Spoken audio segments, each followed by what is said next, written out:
Ask her how much he paid her to wear that dress." The woman's voice sliced through the quiet church just as Grace Miller stood at the altar in a white gown she had never imagined she would deserve. For one frozen second, even the candles seemed to stop flickering. The guests turned in their pews. The string quartet lost its rhythm. And beside Grace, billionaire Ethan Whitmore tightened his hand around hers, not like a man protecting an investment, but like a man afraid the whole world was about to steal the only real thing he had ever held. Vanessa Caldwell stood halfway down the aisle in a pale blue designer dress, smiling as if she had waited months for this exact moment. In her hand was a folded packet of papers. She lifted it high enough for every camera phone to see. "Go ahead, Ethan," she said, her voice smooth and cruel without needing to shout. "Tell them. Tell your friends, your board members, your charity donors. Tell that sweet pastor what kind of love story this really is." Then she let the papers fall. They scattered across the polished wood floor like white feathers from a wounded bird. Grace looked down and saw the first page land near the hem of her dress. Her own signature was there in dark ink. So was Ethan's. 6 months earlier, that signature had felt like survival. Now it looked like a stain. A whisper moved through the church, low and fast. Grace could feel it crawling over her skin. Bought bride. Contract wife. Gold digger. Pretty young girl. Billionaire's mistake. She had heard every version before, but never here. Not in front of her mother, who sat in the first row with trembling hands pressed to her mouth. Not in front of the hotel staff who had pooled their tips to buy Grace a small silver bracelet for her wedding day. Not in front of the people Ethan had helped through the Whitmore Foundation. People who had come because they believed this marriage was proof that even powerful men could become gentle when love finally found them. Grace's throat tightened, but she did not move. She had learned long ago that humiliation wanted a reaction. It wanted tears. It wanted panic. It wanted a girl like her to shrink until the room could decide who she was. Ethan leaned closer, his voice barely above a breath. "Grace, look at me." She did. His gray eyes were not cold today. They were not the sharp, unreadable eyes of the man she had first met in a hotel ballroom. They were open, shaken, almost pleading. "I can explain," he whispered. And that was the tragedy of it. He could. He could explain everything. He could explain the hospital bills, the family pressure, the old inheritance clause, the agreement that was never supposed to become a heartbeat.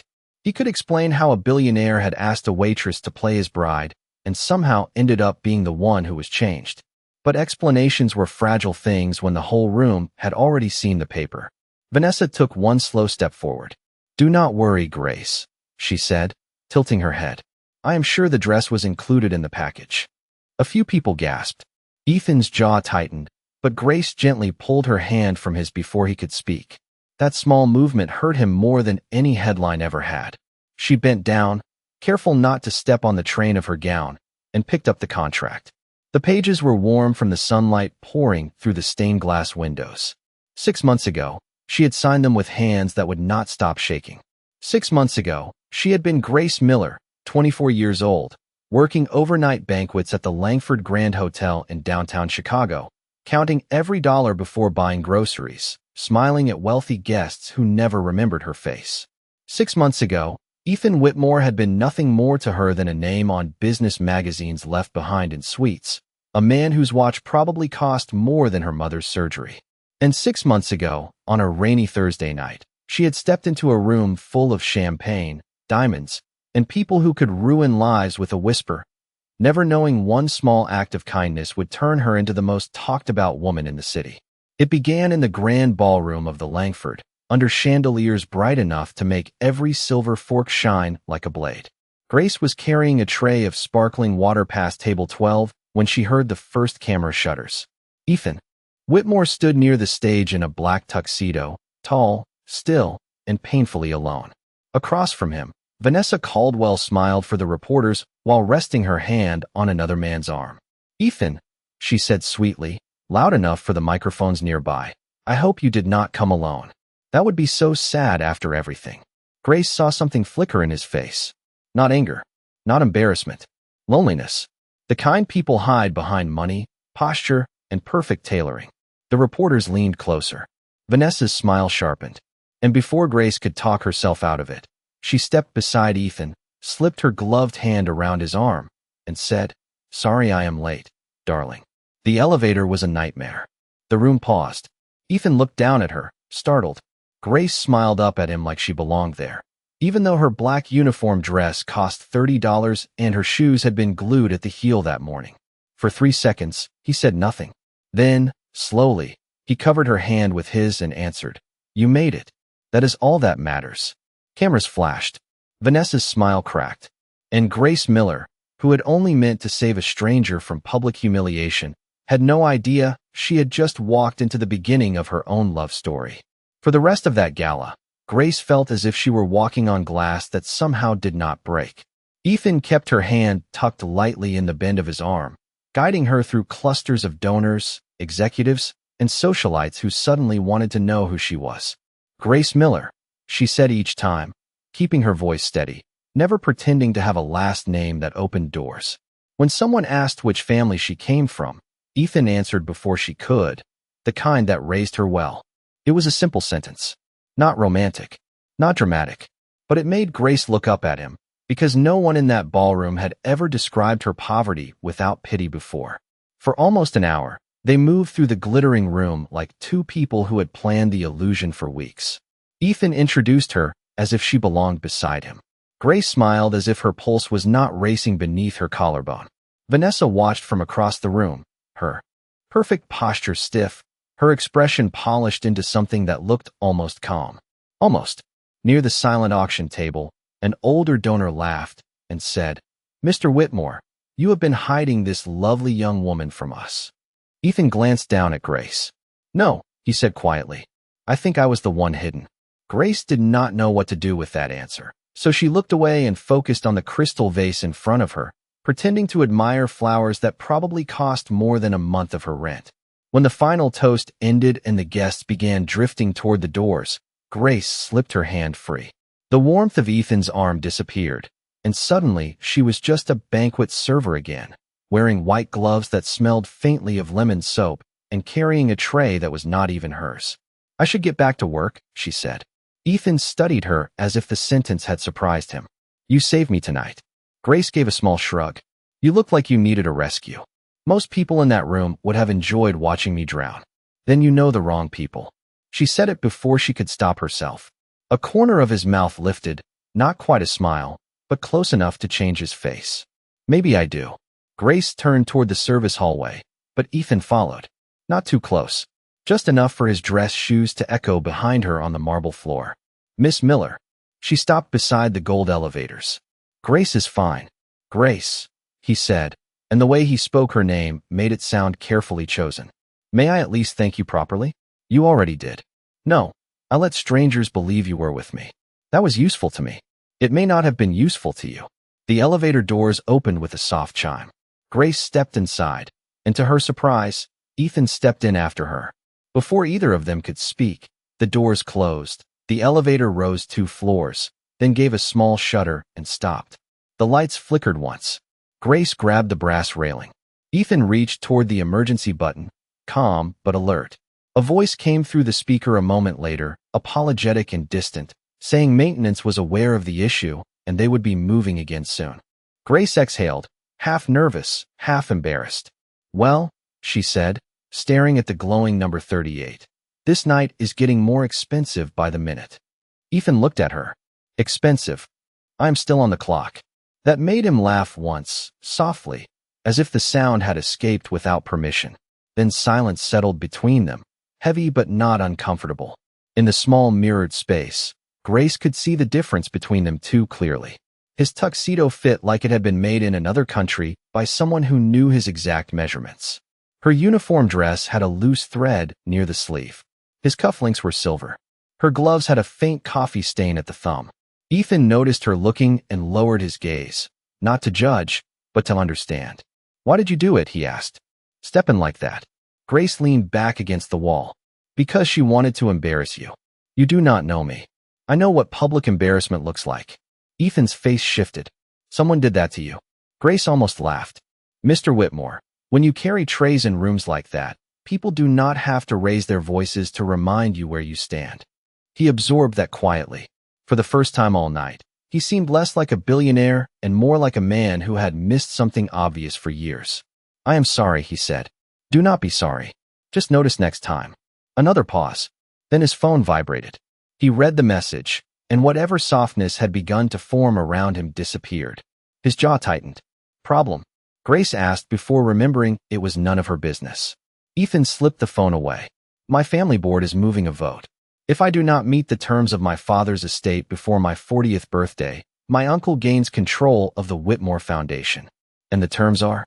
He looked at her reflection in the elevator mirror instead of directly at her. "Marriage." Grace blinked. "That is a very old-fashioned problem for a man with a private jet.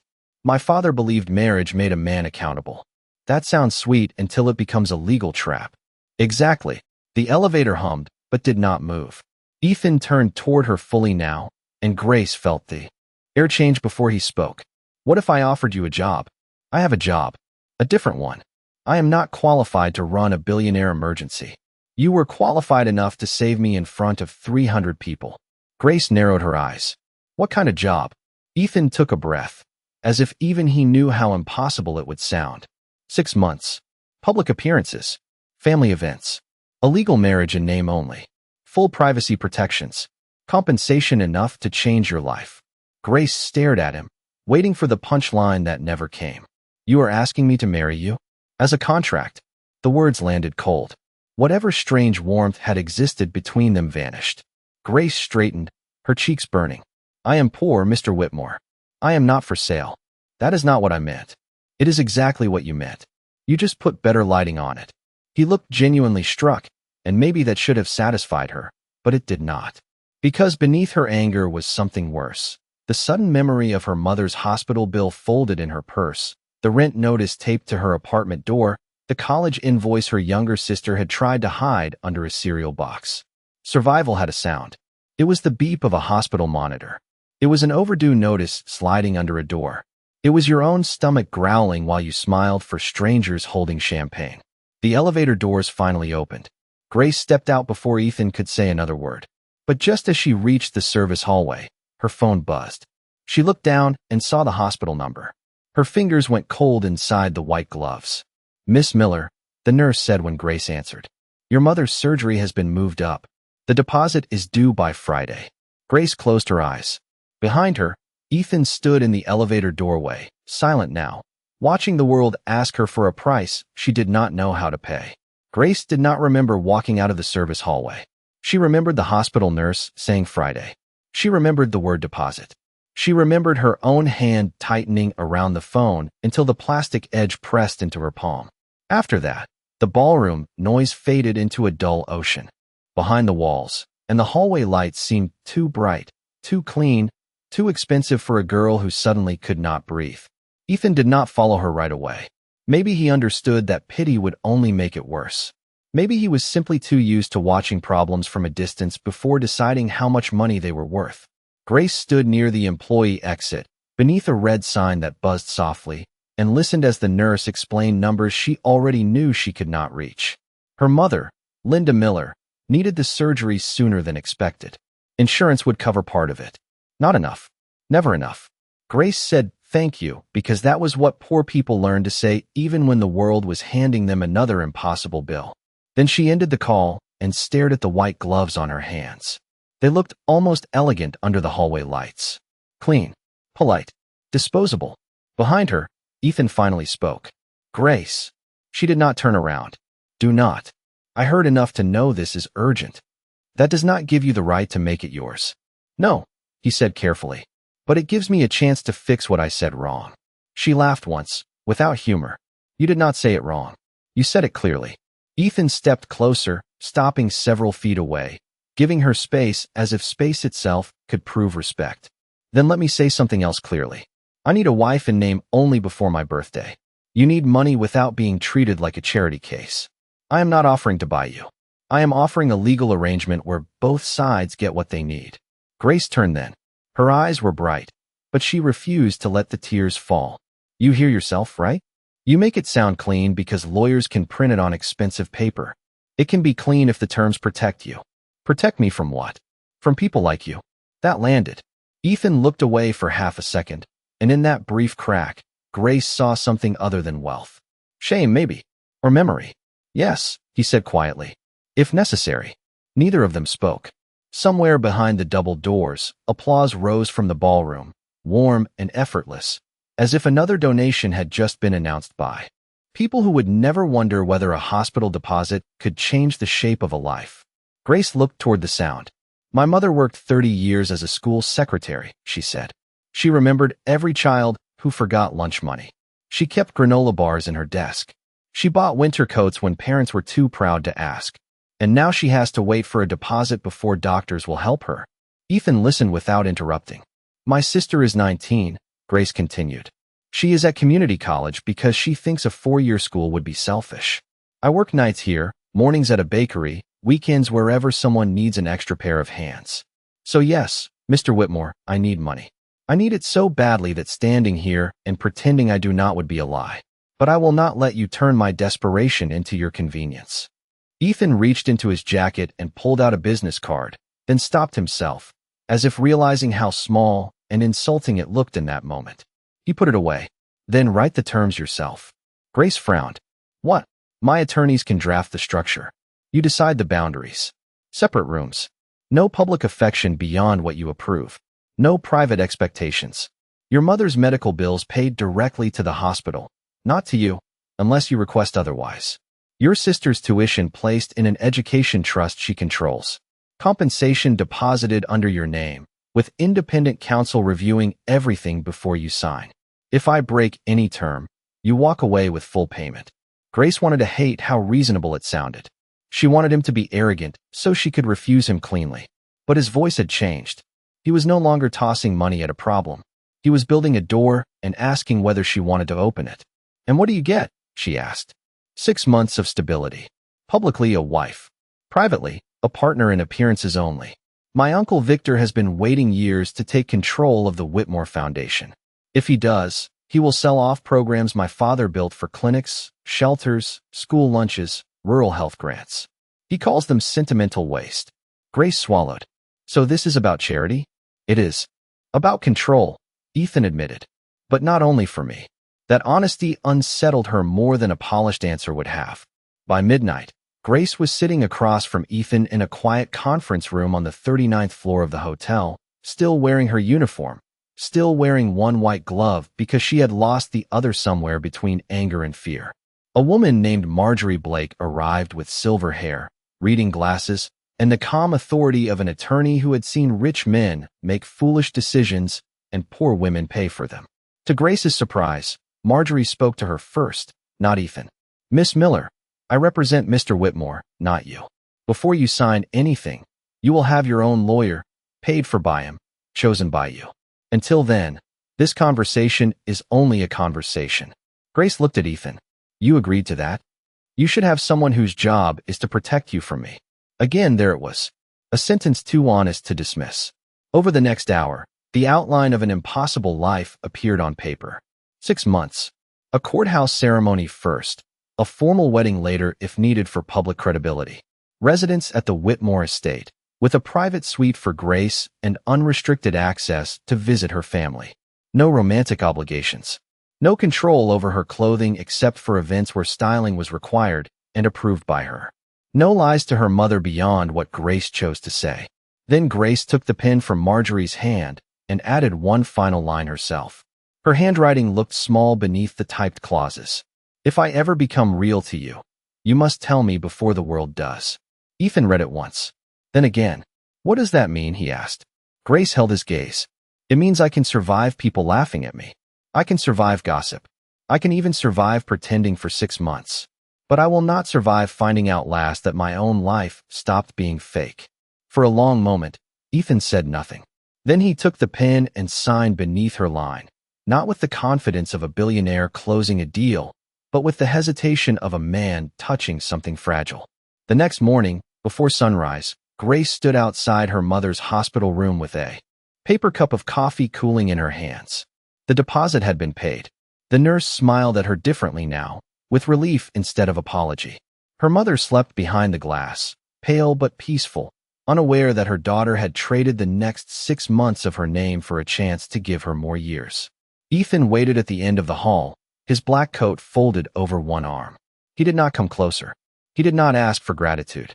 He simply stood there, quiet and distant, while Grace pressed her palm to the glass and whispered, "Please forgive me, Mom."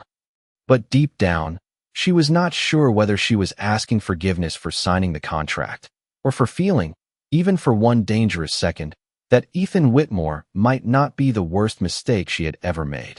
The courthouse ceremony happened 3 days later, early on a Monday morning when downtown Chicago still looked half asleep behind a curtain of gray winter rain. Grace wore a simple cream dress borrowed from her coworker Mia, the hem falling just below her knees, the fabric soft but not expensive. Her mother was still recovering at the hospital, so Grace told her only that she had taken a temporary private position with a wealthy family that came with health benefits and emergency assistance. The lie tasted bitter, but the truth would have broken her mother's heart before surgery even had the chance to heal it. Ethan arrived in a navy suit. No entourage, no cameras, no glossy magazine smile. Only Marjorie Blake stood with him, carrying a slim folder and a velvet ring box that looked too serious for what this was supposed to be. When the clerk asked if they had witnesses, Mia rushed in 10 minutes late, breathless, her bakery apron still under her coat, flour dusting one sleeve. She looked at Grace, then at Ethan, then at the ring box, and whispered, "This is either the most romantic thing I have ever seen or the worst idea in Illinois." Grace almost laughed. Almost. Ethan heard it and said quietly, "Possibly both." The judge was kind, efficient, and unaware that the bride and groom had negotiated emotional distance the way other couples chose flowers. When Ethan slid the ring onto Grace's finger, she felt the cool weight of it settle against her skin. It was not large enough to look vulgar, but it was real enough to make her stomach twist. A diamond, oval cut, set on a thin band of platinum. Grace stared at it, remembering the white glove from the gala, the one she had lost, and wondered if every symbol in her life was going to become something she could not explain. "Do you take this man," the judge asked, "to be your lawful husband?" Grace's voice came out steady because she had trained it to survive difficult rooms. "I do." Ethan answered the same, low and clear. No one cried. No one cheered. Mia squeezed Grace's hand afterward, and Marjorie handed over a sealed copy of the agreement as if giving Grace a life vest before pushing her onto deep water. Outside, rain tapped against the courthouse steps. Ethan opened a black umbrella over Grace before she could reach for her own. "You do not have to do that," she said. "I know." They walked to the waiting car in silence, the city passing around them in taxi horns, wet pavement, and people hurrying toward lives that made sense. The Whitmore estate sat 40 minutes north of downtown behind iron gates and bare maple trees, a stone mansion overlooking Lake Michigan, all tall windows, slate roof, and polished silence. Grace had seen houses like that only in holiday movies or real estate ads she clicked by accident. Inside, the foyer was wider than her entire apartment, with marble floors that reflected the chandelier light and a staircase curving upward like something designed for people who never carried laundry baskets. A house manager named Mrs. Ellis greeted her with professional warmth, explaining breakfast hours, security codes, staff entrances, guest suites, and event schedules. Grace heard every word and none of it. Her eyes kept drifting to the family portraits on the wall. Men in dark suits, women in pearls. Children posed like heirs before they were old enough to choose their own shoes. Then there was Ethan, younger in one photograph, standing beside an older man with silver hair and the same serious eyes. "My father," Ethan said from behind her. Grace turned. "You look like him." People say that when they want to compliment me. Is it not a compliment? Ethan looked at the portrait for a moment too long. "It depends on the day." Mrs. Ellis led Grace to her suite on the second floor. Suite was too small a word. There was a bedroom with pale blue walls, a sitting area, a private bath with heated floors, and windows looking out toward the lake. On the bed lay several garment bags, shoe boxes, and a handwritten note from a stylist named Celeste. Grace touched one of the bags, but did not open it. "These are not mine," she said. Ethan stood near the doorway, careful not to step inside without permission. "They are for events. You approve what you wear. That was your term. Approving clothes someone else bought still feels strange. Then reject all of them. Celeste will recover."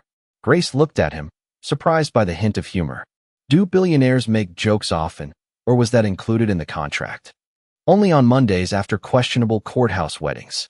This time, Grace did laugh, softly, unwillingly, and the sound seemed to loosen something in the room.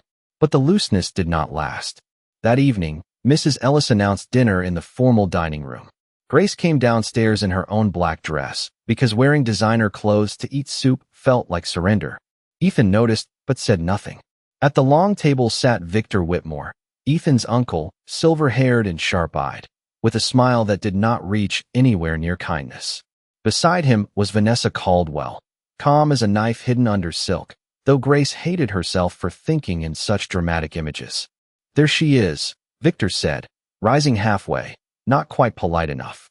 "The new Mrs. Whitmore. Ethan, you work quickly." Vanessa's eyes dropped to Grace's dress, then to the ring. "How refreshing," she said. "A bride who does not need months of planning. Some women are very practical." Grace sat down before her knees could betray her. Ethan took the chair beside her, not at the head of the table as she expected. Victor noticed that too. The first course arrived, and with it came the tests. Which fork? Which wine? Which donor family founded which museum wing? Victor asked questions as if curiosity and interrogation were the same thing. Vanessa corrected Grace's pronunciation of a French designer she had never claimed to know. Once, when Grace reached for her water glass, Victor smiled and said, "Careful, my dear. That one is for sparkling." Heat rushed to Grace's face. Ethan's hand stilled beside his plate. But before he could speak, a young server entering with a tray of rolls clipped the edge of the sideboard. The silver basket tipped, bread scattering across the rug.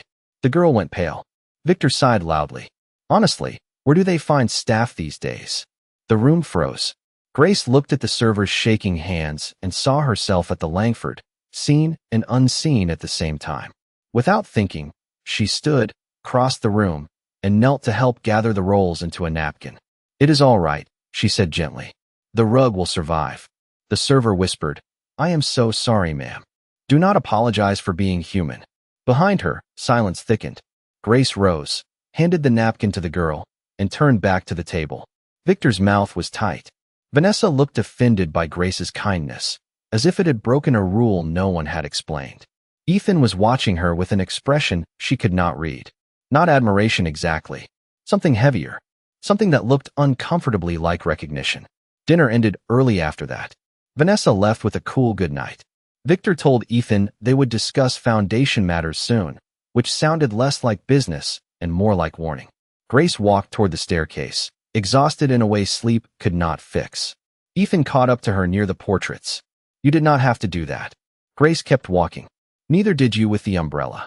Victor was trying to embarrass you. I noticed." Vanessa too. "I noticed that also." Ethan stopped at the foot of the stairs. "Why did you help the server?" Grace turned back, one hand on the banister. "Because everyone else was watching her suffer and calling it manners." The words hung between them. Ethan looked toward the dining room, then back at Grace. For once, he had no perfect reply, and Grace realized, with a strange ache in her chest, that the first crack in their fake marriage had not come from a kiss, or a confession, or a romantic promise. It had come from a dropped basket of bread, a humiliated young woman, and Ethan Whitmore finally seeing the world he belonged to through Grace Miller's eyes. By the end of Grace's first week at the Whitmore estate, the house had learned her footsteps, but she had not learned the house. Every hallway seemed to lead to another room where nothing was out of place, and no one spoke louder than necessary. Breakfast appeared before she asked for it. Fresh towels replaced themselves. A town car waited whenever she needed to visit her mother at the hospital. It should have felt like comfort. Instead, it felt like living inside a museum where everyone was afraid to touch the glass. Grace kept her old work shoes under the bed, even after Celeste brought heels with red soles and soft leather boots from a boutique on Michigan Avenue. She kept her apartment key in the pocket of her coat, even after Ethan's assistant arranged to pay the rent for 6 months. She kept one white glove from the Langford Gala in the drawer beside the contract copy, folded like evidence of the girl she used to be before the world started calling her Mrs. Whitmore. Ethan noticed more than he admitted. He noticed she chose the smallest coffee mug in the kitchen. He noticed she thanked every staff member by name. He noticed she still flinched when Mrs. Ellis said, "Your driver is ready," as if the sentence belonged to another woman. He did not push. Their agreement had rules, and Ethan followed them with almost painful precision. Separate bedrooms. Separate schedules. No private demands. No touch unless she allowed it in public. But the public part came faster than Grace expected. On Friday evening, Ethan told her they had to attend a board dinner at the Lakeview Club, a private place downtown where the windows overlooked the dark water and the menu did not list prices. "Victor will be there," he said while Grace stood in her suite, staring at 3 gowns laid across the bed. "So will several foundation trustees. They will be looking for weakness." Grace touched the sleeve of a navy dress. "Mine or yours?" Ethan's answer came. After a pause, "They think those are the same thing now." That should have scared her. Somehow, it made her stand straighter. She chose a simple emerald gown with long sleeves and a modest neckline, elegant enough for the room, but quiet enough to feel like herself. Celeste pinned her hair back softly and offered diamond earrings the size of raindrops. Grace chose small pearls instead, the ones her mother had worn to church for 20 years. When she came downstairs, Ethan was waiting in a black suit by the front doors. For a moment, he only looked at her. Not the way men at the hotel sometimes looked, measuring beauty like a price tag. Ethan looked as if he was seeing a decision. "You look like yourself," he said. Grace glanced down at the gown. That is probably the nicest thing anyone could say. At the Lakeview Club, Victor began smiling before they even reached the table. Vanessa sat beside him, dressed in white, which Grace found almost funny in its obviousness. Around them were trustees, donors, and 2 older women who watched Grace with the bright curiosity of people expecting a mistake. Dinner began politely. It did not stay that way. Victor praised Ethan's late father, then questioned whether Ethan understood the responsibility of legacy now that he had made such a sudden personal choice. Vanessa asked Grace how she was adjusting to such a complicated lifestyle. A trustee named Mrs. Hargrove leaned forward and asked which charitable boards Grace had served on before the marriage. Grace could have lied. She could have named organizations she had only heard about while carrying trays. Instead, she set down her fork and said, "None. Before this week, I worked at the Langford Grand and a bakery on West Belmont. My charitable experience was mostly noticing who got ignored in rooms like this." The table went still. Ethan turned slightly toward her, but she did not look at him. Mrs. Hargrove blinked. "That is an unusual answer." "It is an honest one." Victor gave a low chuckle. "Honesty is admirable, of course, though leadership requires more than good intentions." Grace smiled gently. "I agree. It also requires listening to people who do not get invited to dinners like this." Vanessa's glass paused halfway to her lips. Victor's smile thinned. Across the table, one of the trustees, a retired pediatric surgeon named Dr. Helen Morris, leaned in with sudden interest. "And what would you suggest we listen to, Mrs. Whitmore?" Grace felt Ethan's attention sharpen beside her. This was the edge, the trap, the moment where a pretty young wife was supposed to blush, retreat, or say something harmless about children and hope. But Grace thought of her mother's hospital hallway. She thought of school secretaries keeping granola bars in desk drawers. She thought of the server on the rug gathering bread with shaking hands. "I would listen to the people who fill out forms at midnight because they work 2 jobs during the day," she said. "I would listen to the parents who skip prescriptions so their kids can keep braces. I would listen to hospital staff who know exactly which families are 1 bill away from losing everything. And if the foundation really wants to help, maybe it should fund patient advocates in clinics, not just buildings with donor names on the wall." No one spoke for several seconds. Then Dr. Morris nodded once, slowly. "That is the most practical idea I have heard at this table in months." Ethan lowered his eyes, and Grace saw the smallest curve of a smile. Victor saw it too. The rest of dinner changed after that. Not completely, not magically, but enough. Dr. Morris asked Grace questions and actually waited for answers. Another trustee admitted his own company had trouble reaching working families through existing grant programs. Ethan said little, but when Victor tried to interrupt, Ethan simply said, "Let her finish." 3 words. Calm, public, protective. Grace felt them more than she wanted to. After dinner, they stepped outside into cold air sharp enough to wake her from the room's polished pressure. Lake Michigan was black beyond the streetlights, restless under the March wind. Ethan gave the valet his ticket, then stood beside Grace beneath the awning. "You changed Dr. Morris's mind tonight," he said. I did not know I was supposed to. That is why it worked. Grace looked at him. You let me speak. You had something to say. Most men like you do not notice that. Ethan's face softened, but only slightly. Most men like me are trained not to notice anything that might make them responsible. The answer was too honest again. Grace wrapped her coat tighter around herself. And are you responsible? He looked out toward the water. For more than I wanted to be. For less than I should have been. The car arrived, but neither of them moved immediately.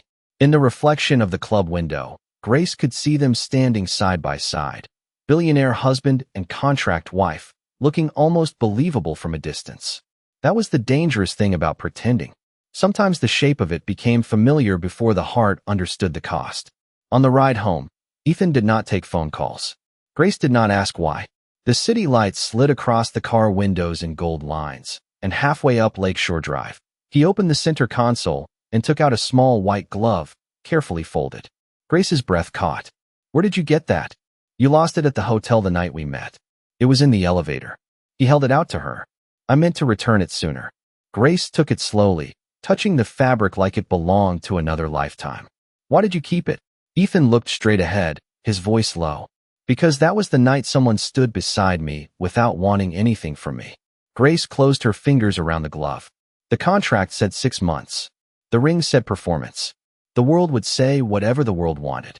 But in the quiet back seat of that car, with the skyline fading behind them, Grace felt something shift, soft and frightening, like the first crack in ice before spring begins. The next morning, Grace found Ethan in the East Library before sunrise, standing barefoot on the dark wood floor with one hand braced against the edge of his father's old desk.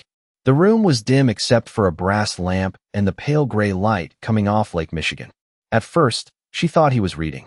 Then she saw the untouched stack of papers, the glass of water trembling slightly near his wrist, and the way his shoulders rose and fell as if he was trying to outrun something inside his own chest.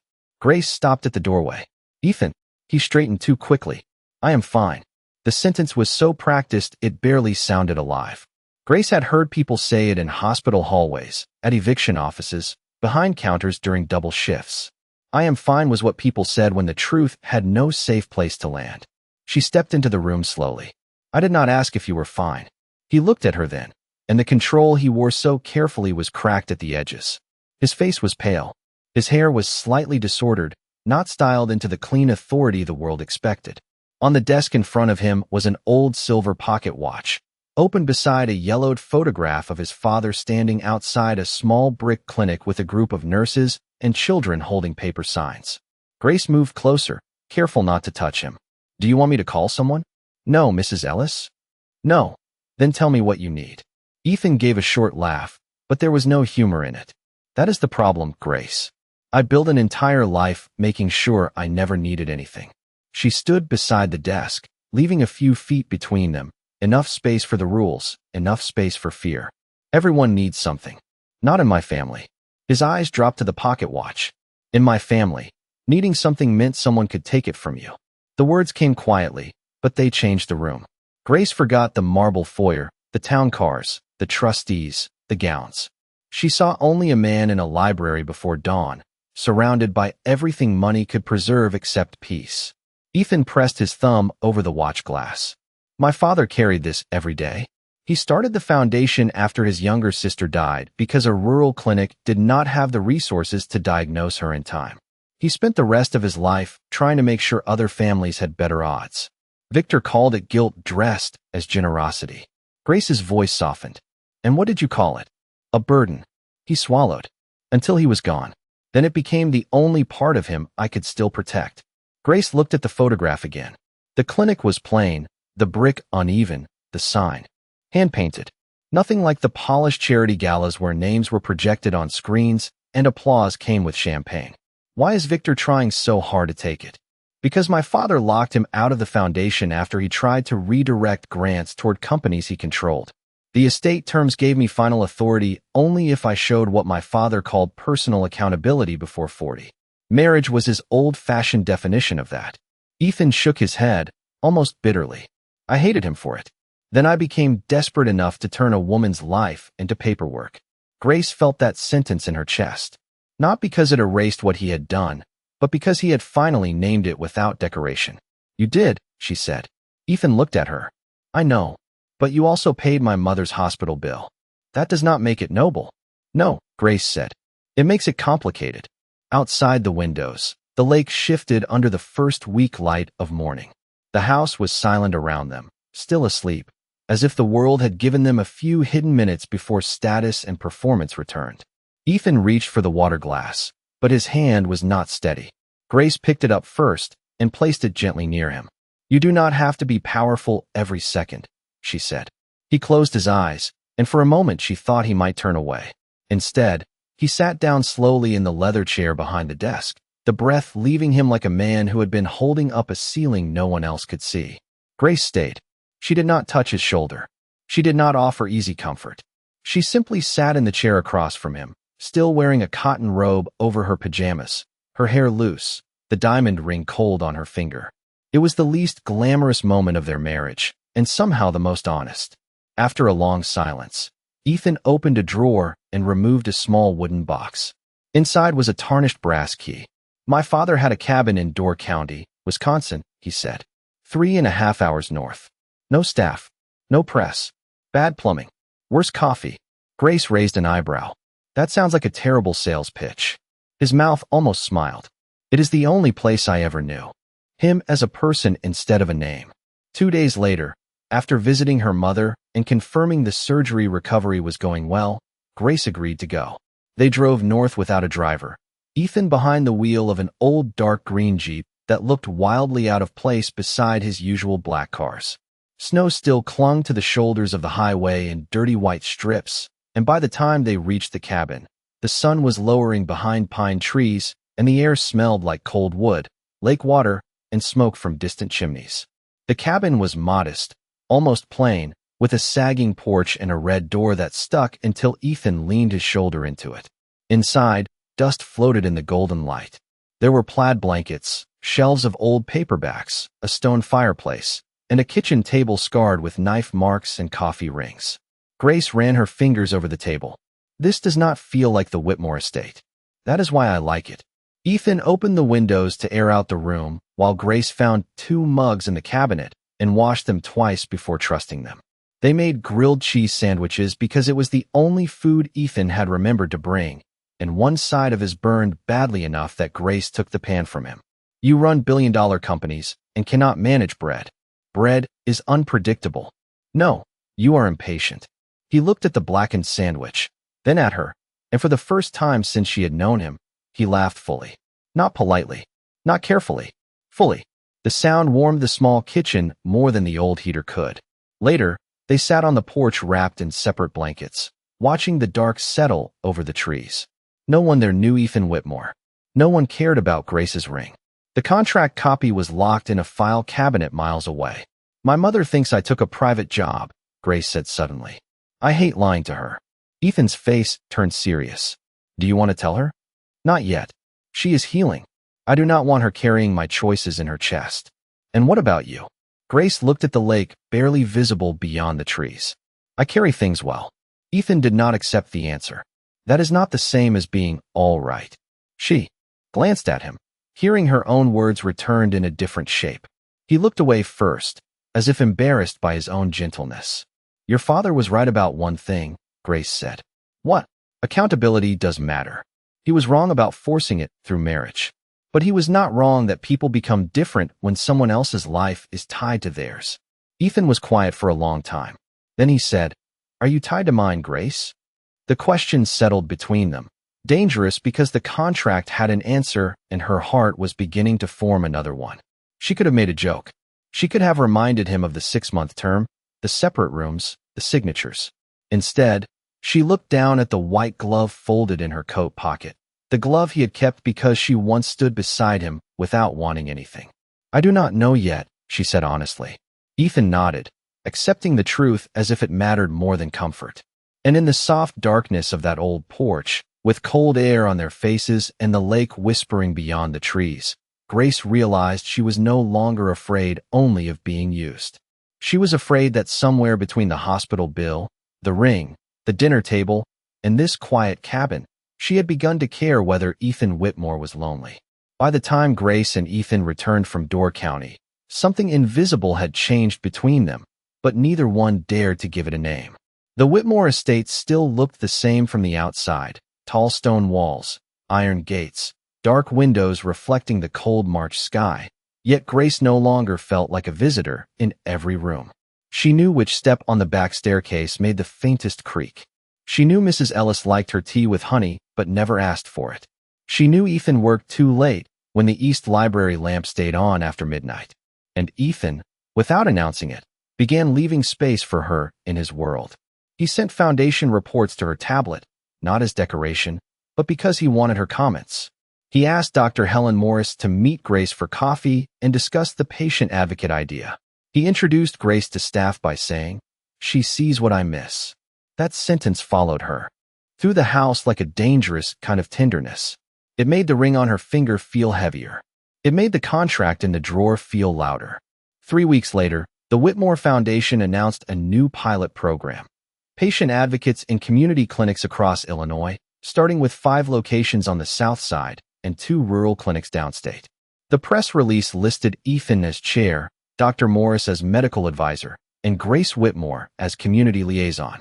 Grace stared at the title for almost a minute when his assistant sent it to her. Community liaison. Not waitress. Not contract wife. Not pretty young girl in a borrowed life. When she looked up, Ethan was standing across the kitchen island, waiting for her reaction with the nervous stillness of a man pretending not to care. "You should have asked me first," she said. His face fell slightly. "You are right. But I would have said yes." He exhaled, and the relief in his eyes made her heart do something foolish. "Then I am asking now." Grace looked back at the screen. Yes. The pilot launch was scheduled for a Thursday morning at a renovated clinic in Pilsen. It was not glamorous. The lobby smelled like fresh paint and coffee from a volunteer table. Folding chairs lined the walls. Local nurses, clinic staff, reporters, and families gathered beneath a banner with the Whitmore Foundation logo. Grace wore a soft gray dress and her mother's pearls. Ethan wore a navy suit, but no tie, because Grace had once told him he looked more human without one. Before the ceremony, he found her in a quiet hallway near the exam rooms, reading over her notes. "Are you nervous?" he asked. "Terrified." "Good. I thought I was the only one." She smiled. "You are Ethan Whitmore. You do not get terrified." "I do around people who matter." The words were simple, too simple to hide behind. Grace looked at him, and for a moment, the hallway disappeared. There was only Ethan, the man from the cabin porch, the man who had kept her glove, the man who was learning to ask instead of command. He seemed ready to say more. Then his phone buzzed. So did hers. Then another. Then the hallway filled with the sound of breaking glass. Without anything actually breaking. Grace looked down. A headline flashed across her screen from a city gossip site, then another from a larger outlet, then a message from Mia with only 3 words. "Grace, call me." The article photo showed the first page of the contract. Her signature. Ethan's signature. 6-month term. Financial compensation. Public appearance clause. The headline was merciless. Billionaire CEO bought a young bride to save family foundation. Grace felt the air leave her body. Ethan took one look at his phone, and the color drained from his face. "Grace." She stepped back before he could reach for her. "Who had access?" Her voice sounded calm, which frightened her more than tears would have. Ethan looked toward the corridor where staff were beginning to whisper. "Marjorie, my office, your counsel, the estate's safe." "Victor." Ethan did not answer fast enough. That was answer enough. Down the hall, reporters who had come for the clinic launch began turning their cameras away from the banner and toward the side corridor. Grace heard her name, then Ethan's, then the words contract wife. Her cheeks burned, not from shame alone, but from the cruel precision of timing. They had not leaked it during a gala or dinner party. They had leaked it here, in a clinic full of families waiting for help, turning the first good thing Grace had helped build into a spectacle. Dr. Morris appeared at the hallway entrance, her expression tight with concern. "Ethan, the press is asking for a statement." Ethan's jaw hardened. "Cancel the event." Grace turned sharply. "No," he looked at her. "Grace, they will tear you apart in there. And if we cancel, Victor wins twice. He ruins me and buries the clinic. I am not letting them use you." "You already did once," she said. The words slipped out before she could soften them. Ethan went still. Grace saw the hurt, but she could not take it back because some truths had waited too long to breathe. She held the printed remarks against her chest, though her hands trembled around the pages. Those families did not come here for our marriage. They came because they need someone to explain bills, appointments, insurance forms, transportation, medicine, all the things rich people hire other people to understand. I will not let a gossip headline matter more than that. Ethan looked at her for a long, painful second. Then he stepped aside, not because he agreed completely, because he trusted her enough to let her choose. Grace walked into the lobby, and the room changed instantly. Cameras lifted. Whispers sharpened. Someone called. Mrs. Whitmore, did you marry him for money? Another voice asked whether she had been paid to help protect the foundation. Grace reached the small podium, placed her notes down, and looked at the faces in front of her. Nurses, patients, mothers with folders full of forms, elderly men in baseball caps, a young receptionist from the clinic twisting a pen between her fingers. People who understood what it meant for private pain to become public paperwork. Grace did not read her prepared speech. Yes, she said into the microphone, and the lobby fell silent. Ethan stood near the side wall, his face unreadable. There was an agreement. I signed it. I signed it because my mother needed surgery, because my sister needed tuition, because I was tired and scared and standing in a hallway with no good choices. Cameras clicked. Grace kept going. But I did not create this program because of a contract. I created it because I know what it feels like to sit outside a hospital room and wonder if help is only for people who can pay fast enough. I know what it feels like to be ashamed of needing help. And I know many of you know that feeling too. No one interrupted now. Even the reporters seemed to sense the room had shifted beyond scandal. So if you came here today to ask whether I am embarrassed, the answer is yes. I am embarrassed that our system makes people desperate. I am embarrassed that a woman's worth can be reduced to a headline. But I am not embarrassed to stand here and say this clinic matters. These advocates matter. Your families matter. Her voice almost broke on the last word, but it held. For one heartbeat, there was only silence. Then a nurse in the back began to clap. Slowly, firmly, Dr. Morris joined. Then a mother holding a medical folder. Then, the whole room. The applause was not glamorous. It was not charity gala applause, polished and expected. It was rough, human, protective. Grace looked toward Ethan and saw something in his eyes that made her chest ache. Pride, regret, love, maybe, though neither of them had earned the safety of that word yet. But the moment did not last. At the edge of the lobby, Vanessa appeared beside Victor, both dressed as if they had come to watch a performance. Victor's smile was calm, satisfied. Vanessa's eyes moved from Grace to Ethan, then to the cameras still recording. Grace understood then. This was not the end of the scandal. It was the beginning.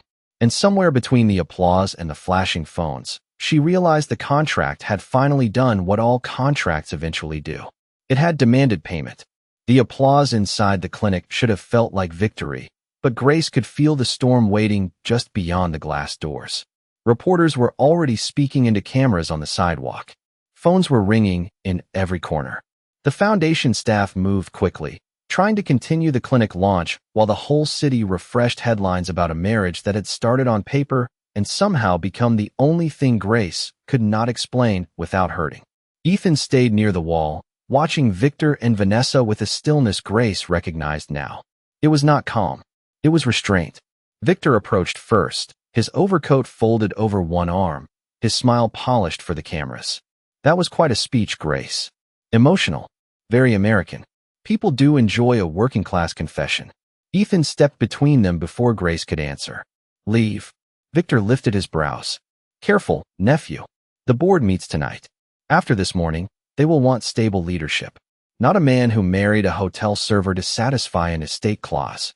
Vanessa's gaze drifted to Grace's ring. Do not look so wounded. You knew what you signed. Grace looked back at her. So did he. For the first time, Vanessa's smile faltered. Ethan turned to Grace. I need to handle this. No, she said quietly. We need to handle it honestly. His eyes softened, but the moment was gone almost instantly, swallowed by aides, calls, and emergency statements. By noon, the story had spread across Chicago and beyond. By 2 o'clock, a financial network was asking whether Ethan had committed fraud against the foundation board. By 4, Victor's allies were calling for an immediate leadership vote. Grace sat alone in the back of the town car outside the clinic, the white glove from the gala folded in her coat pocket, the ring bright on her finger like a question she could no longer wear comfortably. Ethan opened the car door and slid in beside her, his face drawn. "The board meeting is at 6. You are going." "Yes." "And what are you going to say?" He looked at his hands. "The lawyers want me to say the agreement was private, legal, and irrelevant to Foundation operations." Grace let out a small breath. "That sounds like something lawyers would say. They also want me to emphasize your independent counsel, the medical payments, and the fact that you were not coerced." "All true. Not enough." Grace looked at him. "What would be enough?" Ethan turned toward her fully. The city moved outside the tinted windows, but inside the car, everything felt painfully still. "The truth." Her heart tightened. "Which part?" "The part where I asked because I was cornered. The part where you accepted because your mother needed help. The part where Victor leaked the contract because he would rather destroy a woman in public than let poor families get patient advocates in clinics. And the part where I fell in love with you after promising not to." Grace went silent. The words did not arrive like fireworks. They arrived like a door opening in a room she had been afraid to enter. Ethan's voice lowered. "You said if you ever became real to me, I had to tell you before the world did. I should have told you days ago. Maybe weeks. I am sorry I let fear speak later than love." Grace blinked hard, looking away toward the lake beyond the buildings. "Do not say that because you are about to lose something. I am saying it because I already did. The moment that contract hit the news, I saw your face, and I knew the title, the foundation, the money. None of it scared me as much as the idea that you would believe I had let you stand alone." She closed her eyes. She wanted to forgive him. She wanted to stay angry. She wanted the world to be simple enough for one emotion at a time. "Ethan," she whispered, "love cannot be another rescue. I know. It cannot be payment. I know. And it cannot ask me to disappear so you look honorable."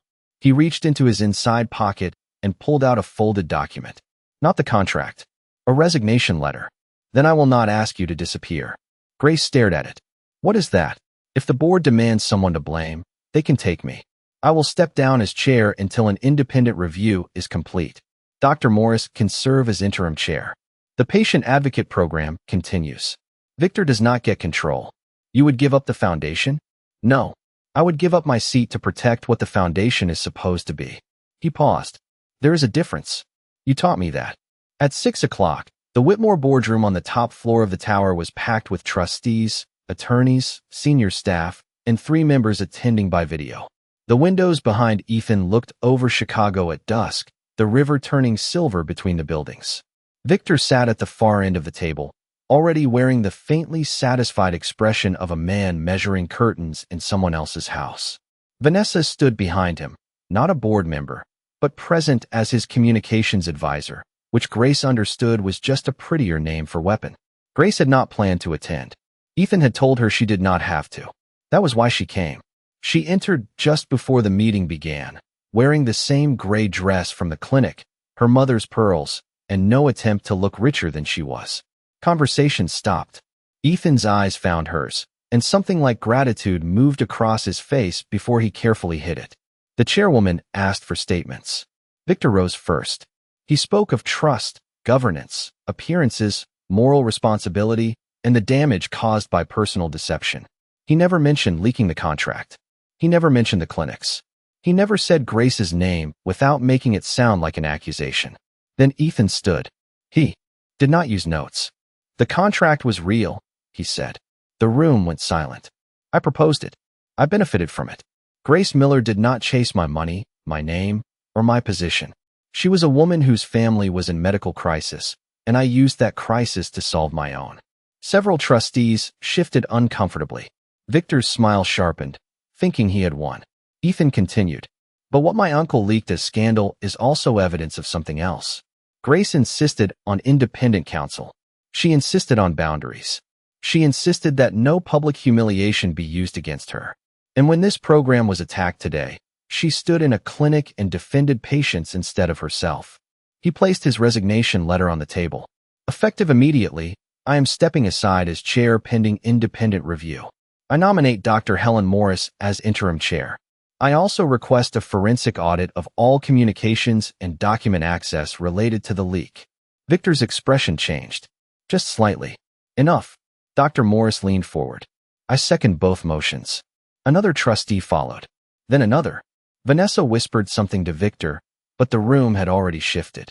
The vote moved fast, cleaner than Grace expected. Ethan stepped aside. Dr. Morris was appointed. The audit was approved. Victor objected, but objections sounded different when it no longer controlled the room. Afterward, in the hallway outside the boardroom, reporters waited behind security barriers. Ethan could have walked past them. Instead, he stopped at the microphones.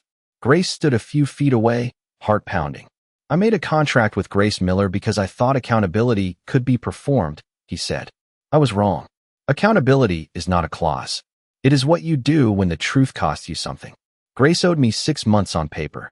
I owe her honesty for the rest of my life, whether she chooses to share that life with me or not. Cameras flashed. Questions erupted. Grace did not hear them clearly. She only heard the last part, whether she chooses. For the first time since this began, he had given her something no contract had, freedom without pressure. She walked toward him slowly. The hallway, quieted in that strange way crowds do when they sense a moment becoming larger than the people inside it. Grace slipped the ring from her finger. Ethan's face tightened, but he did not stop her. She placed it in his palm. This was part of the agreement, she said softly. I cannot wear it anymore. He nodded once, accepting the wound. Then Grace reached into her pocket, took out the white glove, and folded his fingers around that too. But this, she said, her voice trembling. This was from the night I chose to stand beside you for free. Keep it until you know what to ask me without a contract. Ethan looked down at the glove and ring in his hand, and every camera in the hallway seemed to vanish from his world. Grace, he whispered. She stepped back, tears in her eyes, but her spine straight. Do not come after me tonight. Let the truth breathe first. Then she walked away past the reporters, past the elevators, past the life that had almost swallowed her whole. And Ethan Whitmore, billionaire, former chair, husband by law and stranger by consequence, stood alone beneath the white lights, holding a diamond ring and a servant's glove, finally understanding that love was not proven by keeping someone. It was proven by becoming worthy of being chosen. Grace did not return to the Whitmore estate that night.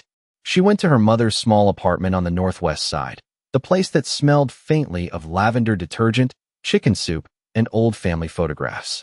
Linda Miller was home from the hospital by then, moving slowly but smiling with the brave softness of a woman who had spent her whole life making other people feel safe. Grace told her everything before sunrise. Not all at once. Not cleanly. The contract. The surgery deposit. The courthouse. The foundation. Ethan. The scandal. The ring she had given back. Her mother listened from the couch with a blanket over her knees, her hand wrapped around Grace's as if Grace were still the little girl who used to come home from school pretending not to cry. When the truth was finished, Grace expected disappointment. Instead, Linda touched her daughter's cheek and whispered, "Oh, sweetheart, you thought love had to be paid for because life kept charging you for survival." Grace broke then, not loudly, not dramatically, but with the quiet collapse of someone who had held herself upright for too long. For the next month, she stayed away from Ethan. She helped her mother recover, met with Dr. Morris twice a week, and continued working on the patient advocate program under her own name.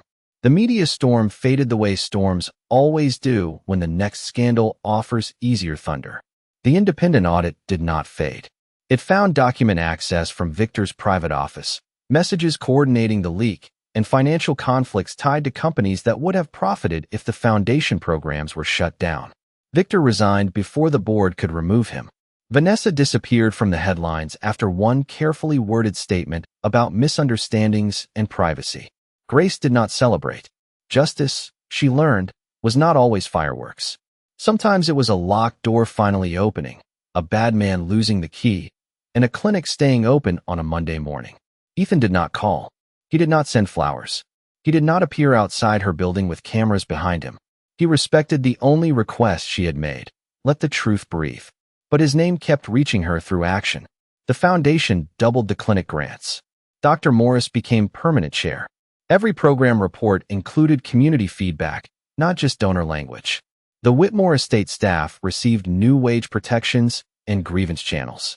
Mrs. Ellis called Grace once, not to ask her back, but to say, "He is learning to listen before the room has to shout." Grace held the phone long after the call ended. 3 months later, a plain envelope arrived at her mother's apartment. No logo, no dramatic handwriting. Inside was an invitation to the opening of the first Whitmore Patient Advocacy Center, built inside the same Pilsen clinic where Grace had stood before reporters and told the truth. At the bottom, below Dr. Morris's signature, was a small handwritten line from Ethan. No contract. No expectation. Only gratitude. Grace almost did not go. Then her mother placed the invitation beside her coffee cup and said, "Sometimes forgiveness is not going back. Sometimes it is seeing what someone became after you left." The center opened on a bright June morning, warm enough for children to chase bubbles on the sidewalk and for nurses to prop the clinic doors open. Grace wore a soft blue dress and her mother's pearls. When she arrived, there was no red carpet, no champagne, no society cameras. Just folding chairs, local families, clinic staff, volunteers, and a wall painted with the words "Help should not depend on who can afford to ask." Ethan stood near that wall in a simple gray suit, the silver pocket watch in his hand. He looked thinner, quieter, less armored. When he saw Grace, he did not rush forward. He waited. That one small act told her more than any speech could have. Dr. Morris introduced the program, then invited Grace to cut the ribbon. Grace stepped forward, scissors in hand, and saw something displayed in a glass frame near the entrance. The white glove from the gala. Beside it was a small card that read, "The night kindness stood before status." Grace turned toward Ethan, her breath catching. He came closer only when she nodded. "I should have asked before displaying it," he said. "I can take it down." Grace looked at the glove, then at the families waiting behind her. "No," she said softly. "Leave it."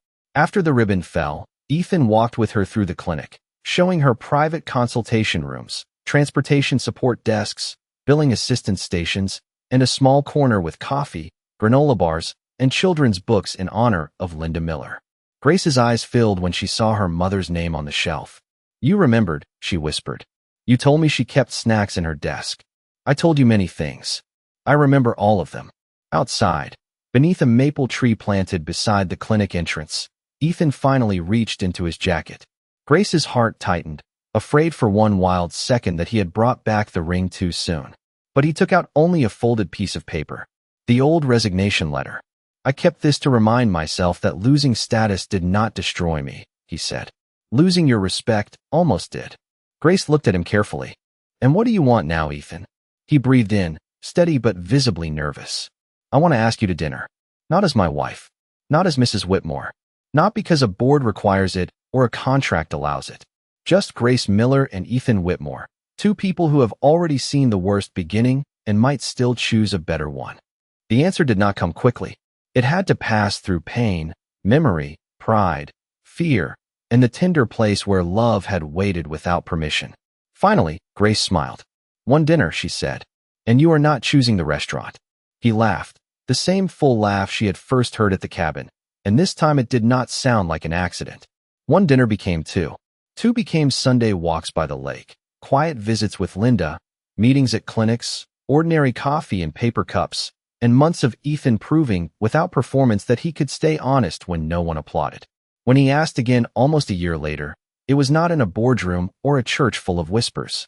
It was in the garden behind the Advocacy Center after a community picnic, with Linda crying before he even finished speaking, Mia clapping with both hands over her mouth, Dr. Morris smiling like she had known all along, and Mrs. Ellis holding a small bouquet of white daisies.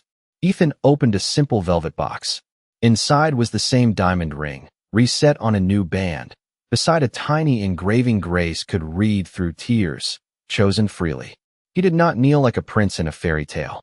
He knelt like a man who understood humility at last. "Grace Miller," he said, voice unsteady, "will you choose me? Not because I saved you, not because you saved me, but because we became better when we stopped pretending?" Grace looked at the people around them, her mother alive and smiling, clinic families waving from picnic tables, staff members who knew her name, friends who had seen the truth and stayed. This time, there was no contract on the floor, no secret in the walls, no woman waiting to shame her, No billionaire trying to turn fear into control. Only Ethan, holding out a ring that no longer asked her to perform. Grace took it, tears sliding down her cheeks. Yes, she whispered. The applause rose around them. Warm, messy, human, nothing like the polite clapping of gala rooms. Everyone wished him well, not because he was rich, not because she was beautiful, but because they had watched a proud man learn tenderness and a struggling young woman keep her dignity when the world tried to price it. And when Ethan slipped the ring onto Grace's finger, the June sunlight caught the diamond softly, not like a symbol of wealth, but like a promise finally made in the open, by two people who had learned that love is only fulfilling when it is free.